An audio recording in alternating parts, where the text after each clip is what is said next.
Bom, agora uma prestação de serviços para os nossos ouvintes, espectadores. O ano vai terminando, muita gente passou o ano endividada, claro, com o desemprego em alta aqui no Brasil. E para orientar os nossos ouvintes, os nossos espectadores, estamos recebendo aqui nos nossos estúdios o educador financeiro Reinaldo Domingos, ao lado do nosso Samidana também. Tudo bem, professor? Obrigado pela visita aqui nesta véspera de Natal. Seja bem-vindo. Prazer estar aqui com o Sami, com a Kalina. É um prazer muito grande estar participando desse programa. Ô professor, muita gente passou o ano com muitas dívidas, foi um ano muito difícil, as pessoas sem emprego.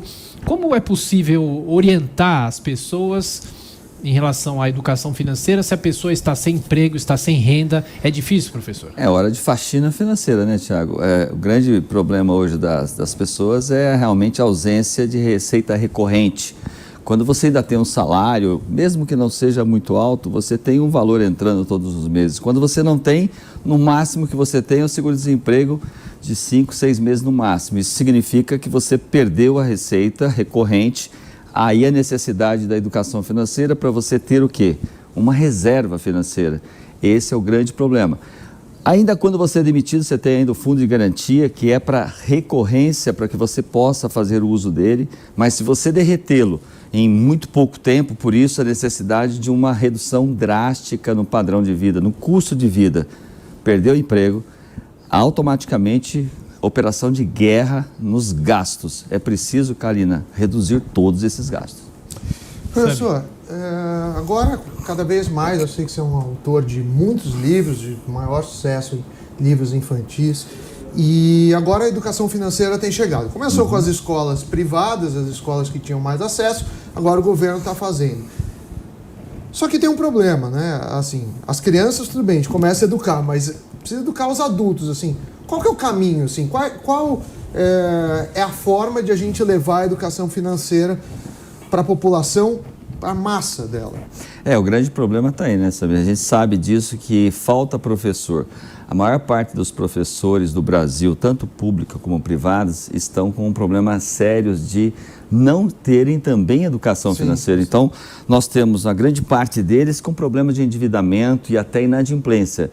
Como é que podemos ensinar uma criança aquilo que nós não praticamos? A educação é clara, eu aprendo, pratico e ensino.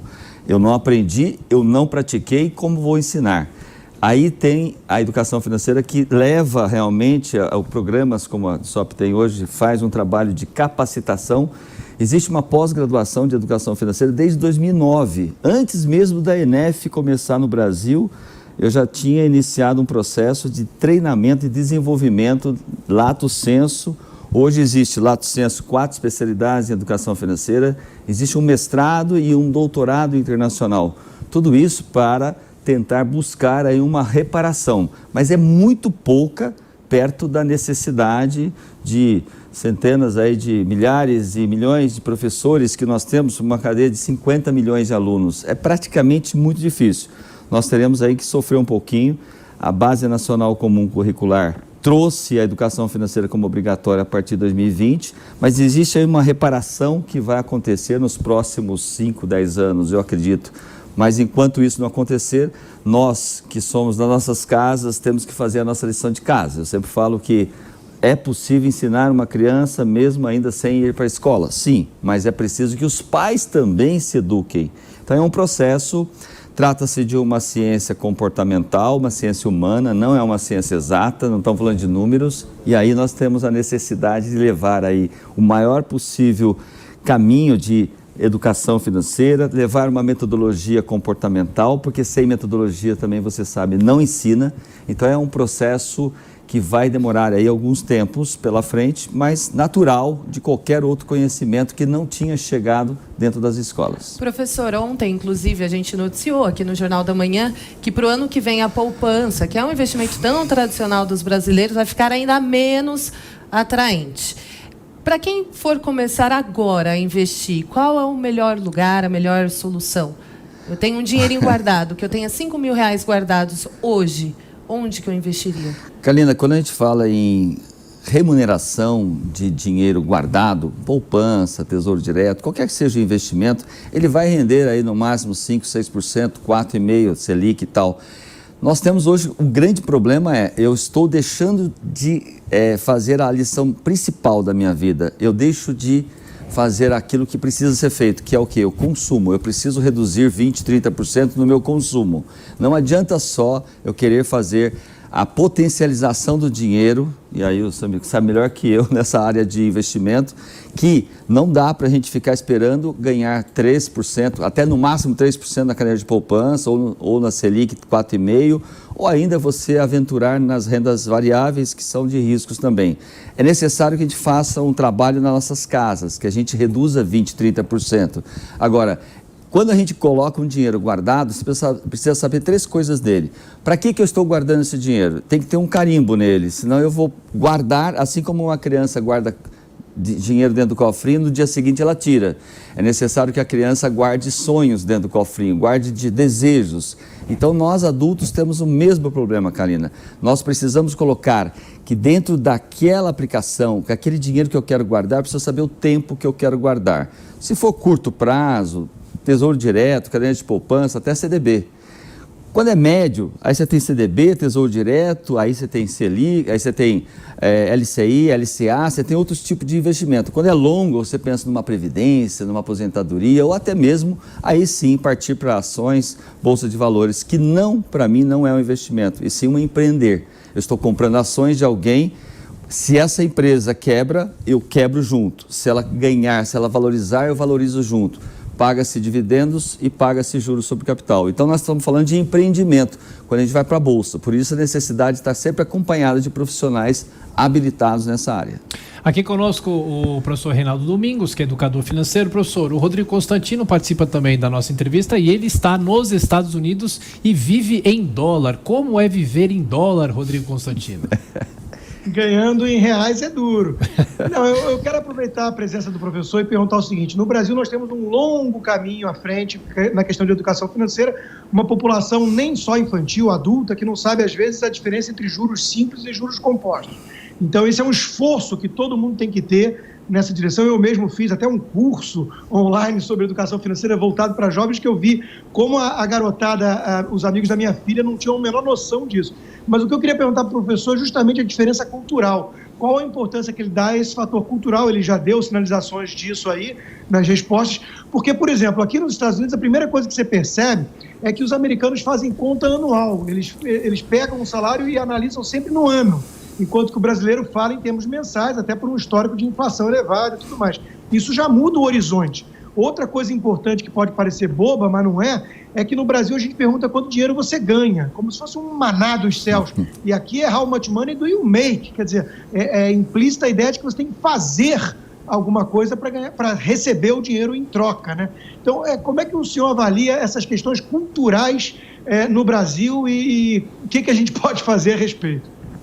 Bom, Rodrigo, um abraço a você aí. Eu acabei de chegar dos Estados Unidos e vejo realmente que nós temos uma diferença cultural muito grande. Em especial os juros, né? Mesmo os juros americanos sendo empréstimos até 28%, porque você entra no empréstimo lá no cartão de crédito, não é tão simples assim. Os americanos não têm um exemplo muito bom de educação financeira. A grande maioria, per capitamente, estão endividados em $15 mil nos seus cartões. Isso também é um problema. Eu acho que a cultura, sem dúvida alguma, da estabilidade da moeda ajuda demais na educação financeira. Mas o americano não tem tanta sustentabilidade assim. Vi de 2008, quando também se curvou, se ajoelhou perante o analfabetismo financeiro no mundo, não só no Brasil, mas no mundo. Os Estados Unidos também foi um dos que se ajoelharam. Então eu diria que a educação financeira não chegou nos Estados Unidos também não. Essa questão de vender o almoço para comer a janta, isso não vai funcionar também em qualquer lugar do país. No mundo também não está funcionando, no Brasil muito menos. Então a gente tem uma estabilidade de moeda. Os Estados Unidos têm um custo de vida muito caro, quer dizer, realmente também não tem essa proeza e nem é um exemplo para ser seguido. Eu acho que é muito importante daqui para frente a gente começar a olhar para o consumo. Os Estados Unidos não é um bom modelo para consumo, um país altamente consumista, um país também que poupa muito pouco. A sustentabilidade é baixa, então a gente Se fizéssemos essa pergunta para o americano, eu já fiz isso quando estive por aí. Se você, a partir de hoje, americano, se você, família americana, não mais recebesse seu ganho semanal, quanto tempo você manteria seu atual padrão de vida? Pouquíssimos meses, ou quase nenhum. Assim está no Brasil, assim está na Europa. Então, nós não temos um modelo no Brasil e no mundo que pudesse corrigir isso. Por isso, a educação financeira ela é muito mais dentro do aspecto comportamental do que realmente ciência exata. Nós estamos falando de ciência humana. Se eu quero alguma coisa, se eu tenho desejo de alguma coisa, saiba quanto custa, quanto eu vou guardar, de onde eu vou tirar, em quanto tempo eu quero realizar. Caso contrário, passa a ser utopia. A gente começa a guardar e gasta no dia seguinte. O grande problema das pessoas e das famílias, não só no Brasil como no mundo, Rodrigo, é a ausência de propósitos, a ausência de sonhos muito claros. Quando a gente tem, Sami sabe disso, quando a gente tem um sonho muito claro, né, para colocá-lo, eu tenho que saber quanto ele custa, quanto eu vou guardar, em quanto tempo e de onde eu vou tirar. Se isso acontece, eu consigo prever curto, médio e longo. Nunca dê um cofrinho para uma criança, dê 3. Curto, médio, longo. Pequeno, grande, o médio e o grandão. Para que ela possa entender que lá dentro tem os sonhos dela. A gente leva isso desde criança para adulto. Por isso que o jovem com o primeiro emprego está gastando tudo, Rodrigo. Assim é no mundo. Professor, você falou do propósito. Claro, deixar claro que economia é uma ciência humana que usa métodos quantitativos, que usa tudo, mas é para o comportamento humano e por isso é tão difícil. Agora, se a gente fosse falar dos maiores erros, você falou falta de propósito. Muita gente acaba gastando agora no Natal, nas férias, e aí começo de ano tem IPTU, tem IPVA, tem matrícula, material escolar. Matrícula foi agora, mas tem material escolar para quem tem filho em escola privada, falta de colchão financeiro. Mas quais são os 3 principais erros do brasileiro na gestão de finanças? Você consegue elencar, seja 2 ou 3? Sim. Posso falar aqui com você diretamente? Claro, ok. O primeiro deles é essa ausência de propósito e sonhos. Se você olhar para uma família, não tem. O segundo deles é para onde está indo o meu dinheiro? Ela não tem domínio de onde está gastando. É muito comum uma família que entra com o seu provedor, com o dinheiro dentro dela, não saber para onde está indo esse dinheiro. E falta de um orçamento que blinde essa possibilidade. O que é esse orçamento que eu estou falando? Qual é o orçamento brasileiro? Ganha, gasta, se sobrar, faz. Eu estou mostrando o inverso. Nós temos um orçamento na DSOP, que você conhece, ganha, blinda os sonhos, os propósitos, blinda as prestações aqui em cima, depois vem as despesas. Então, na verdade, nós estamos falando de propósito, de como eu busco esse consumo dentro de casa e onde eu economizo esse consumo, e principalmente eu tenho um orçamento, uma ferramenta simples, pode ser na agenda, no caderno, na planilha, no computador, onde você quiser, o aplicativo, mas é muito importante o modelo mental, que eu não poderia sair gastando. Se você pensar no primeiro salário que nós todos recebemos aqui, a Karina acho que deve ter recebido, não sei o que ela fez com o primeiro salário dela, mas ela deveria ter guardado pelo menos no mínimo 50%, porque ela tinha um custo de vida zerado, ela não tinha nada de custo. De repente ela entra com um valor de 100%, ela gasta tudo e aí tem o direito do crédito. Aí ela se arrebentou de vez, porque ela gasta o que ela tem, o que é dela, que ela recebe, e o que ela não tem, o que não é dela. Isso tudo acontece por quê? Porque falta uma política orçamentária na vida das famílias brasileiras, e essa orçamentária entra com os propósitos antes, sonhos antes, prestações antes, reserva estratégica antes, e uma das coisas que mais vai faltar, e aí, Tiago, chamamos de aposentadoria. Se nós não começarmos a guardar no primeiro momento do nosso salário a nossa pequena parte da aposentadoria, 10% no máximo, eu terei todo mundo saudável quando aposentar. Ou ficamos dependendo do INSS. Professor, aliás, era essa questão que eu ia fazer. Professor, a gente discutiu muito a reforma da Previdência. E qual que deve ser a orientação para um jovem que está entrando agora no mercado de trabalho, vai ter que trabalhar muito mais e muitas vezes a pessoa se aposenta, continua trabalhando aqui mesmo. Nós temos muitas pessoas que continuam trabalhando. E eu pergunto, algum esquema especial, por exemplo, uma aposentadoria privada, isso vale a pena, não vale a pena? Eu uma vez fiz uma, mas que acabei parando porque o desconto era muito grande, por exemplo. Aí era mais fácil guardar você sozinho do que ficar fazendo com o banco. Depois, para tirar o dinheiro é mais burocrático. Quais são as orientações para quem tem que pensar 30, 40, 50 anos lá para frente? Não é fácil, né? Não é fácil, porque quando a gente fala em poupar, em investir, a gente tem uma dificuldade muito grande de entender o que é uma coisa e o que é outra. O que é poupar? Poupar é reter, proteger, guardar. Guardar parte do seu salário, Thiago, seria para algumas finalidades. Uma delas, a sua aposentadoria, a sua longevidade sustentável. Sustentável significa pegar parte disso e guardar. Onde guardar é potencializar, é investir.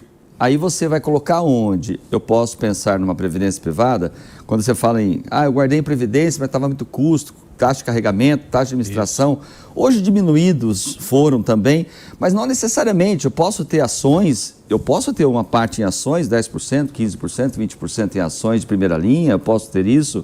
Eu posso ter uma cesta de investimento, eu posso ter realmente um CDB, ou eu posso ter de bancos menores, bancos médios, eu posso ter tesouro direto de longo prazo, enfim, eu tenho muitas facilidades para investimento no Brasil. Aliás, o que mais paga bem hoje no mundo são as aplicações brasileiras, são os investimentos. Então, eu diria que é o seguinte, o que mais é grave no Brasil? É que às vezes eu deixo de carimbar esse sonho, carimbar esse objetivo, essa necessidade. Eu guardo um pouco, depois eu vou lá e esqueço, eu paro. Quer dizer, eu deveria proteger essa minha aposentadoria, blindá-la de uma forma que isso aqui é intransponível, imexível, como o Magno um dia falou lá atrás, né? Não poderíamos pensar em mexer aquilo que está carimbado.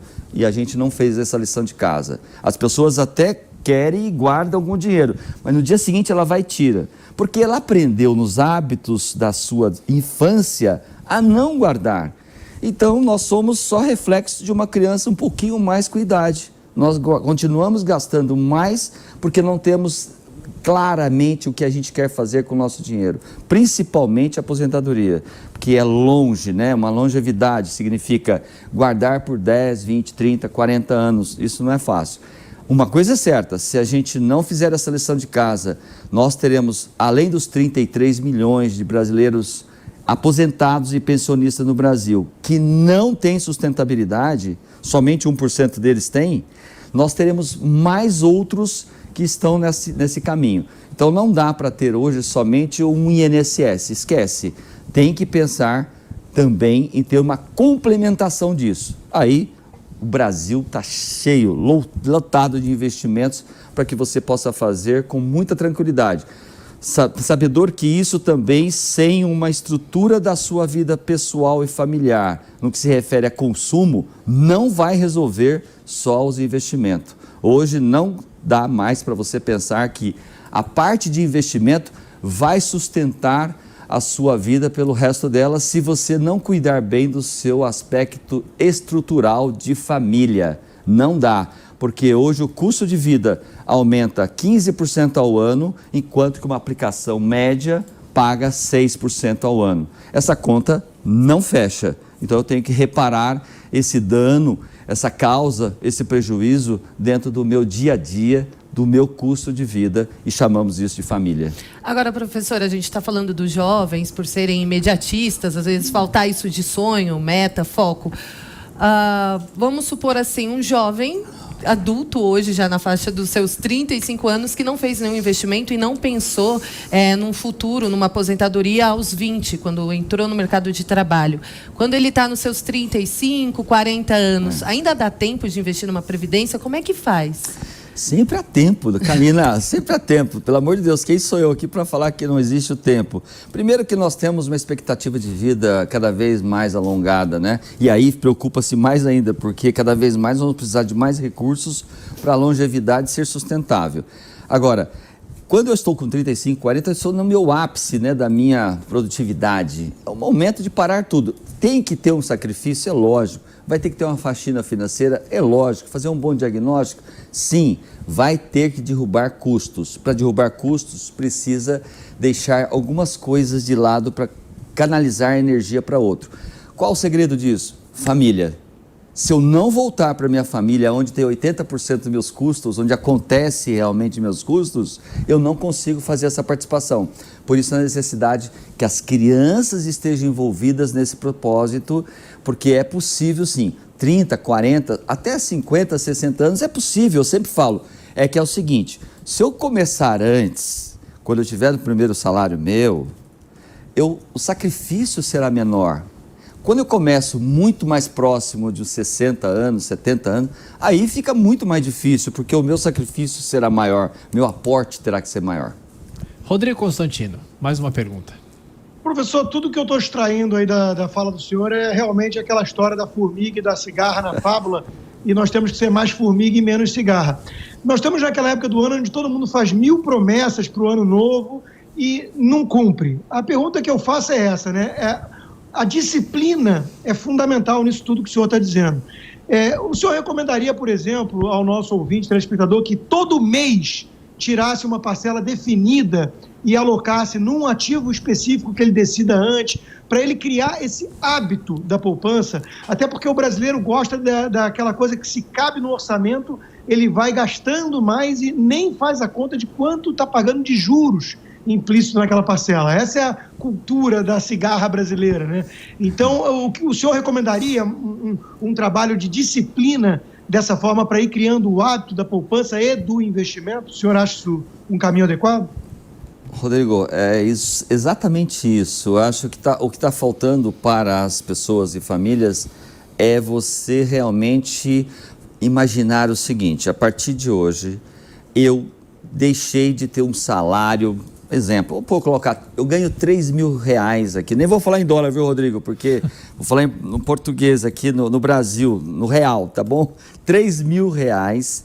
E se eu vivo com 3 mil reais, eu tenho que começar a fazer um exercício do seguinte: imaginemos que a partir de 1º de janeiro de 2020 eu perdi o meu salário e fui me recolocar num novo trabalho por 2 mil reais. Eu vou ter que fazer uma reparação amarga, dura, de guerra. Então, por que eu não faço isso quando eu estiver com 3? Esta é a questão que fica. Então, eu acredito sim que o trabalho é de formiguinha. Eu sempre falo que quanto mais tempo você tiver, menor será seu sacrifício, e é verdade. Quanto mais tempo, os juros compostos nos ajudará, com certeza, né? E esses juros vai fazer com que você capitalize, que você crie essa reserva financeira para que você possa ter uma receita, uma renda passiva que vai complementar a sua perda ou até mesmo a sua qualidade de vida quando lá você estiver na sua longevidade sustentável. Está perfeita a sua analogia. Para a gente encerrar, Samidana. Professor, você fala muito de faxina financeira, de um check-up do orçamento, é fundamental. Mas, em geral, a gente sabe que o brasileiro gasta muito com moradia, com alimentação, os principais gastos. Mas quando você faz esse exame, imagino que você já fez várias vezes com várias pessoas, várias famílias, onde costumam estar os gafanhotos do orçamento? Boa pergunta, hein? Nada como ser um cara especial. Claro. Especialista, né, garoto? É o seguinte, eu não tenho dúvida alguma que nós estamos falando de algo que é o recorrente. Quando a gente fala, o que corrói a formação do brasileiro não é o grande valor. Você fala assim de uma casa própria, uma prestação, não é ela o grande problema, mas é o supermercado, que hoje a alimentação está extremamente alta e a gente não vê.